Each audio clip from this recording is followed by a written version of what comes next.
আপনি কি জানেন, নিয়মিত শাক না খেলে আপনার শরীর ধীরে ধীরে ভেতর থেকে ভেঙে পড়তে পারে? আজকের এই ভিডিওটা আপনাদের জন্যই, যারা শাক এড়িয়ে চলেন। ভিডিওটা শেষ পর্যন্ত দেখুন। ১. পালং শাক।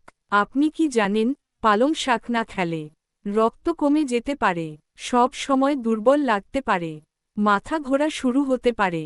২. লাউ শাক। লাউ শাক না খেলে পেট ভারী লাগে, ওজন বাড়তে থাকে, হজমের সমস্যা ধীরে ধীরে বেড়ে যায়। ৩. লোটে শাক।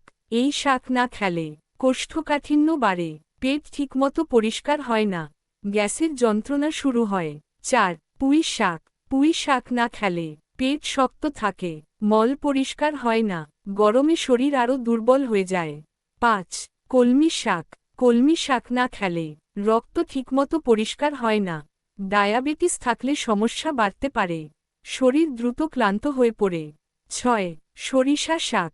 সরিষা শাক না খেলে শরীরের রোগ প্রতিরোধ ক্ষমতা কমে যায়, সর্দি কাশি বারবার হয়, ঠান্ডায় শরীর ভেঙে পড়ে।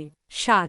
মেথি শাক। মেথি শাক না খেলে হজম দুর্বল হয়, গ্যাস ও অ্যাসিডিটির সমস্যা বাড়ে, ডায়াবেটিস নিয়ন্ত্রণ কঠিন হয়ে যায়।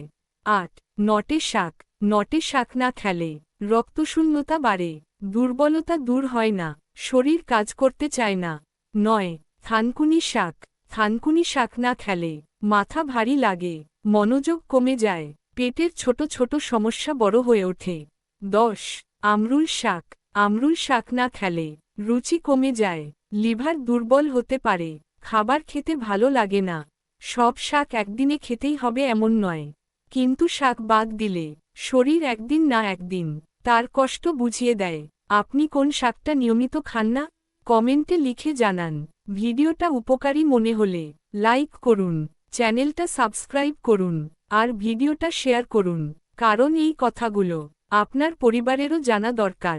ধন্যবাদ, আবার দেখা হবে পরের ভিডিওতে।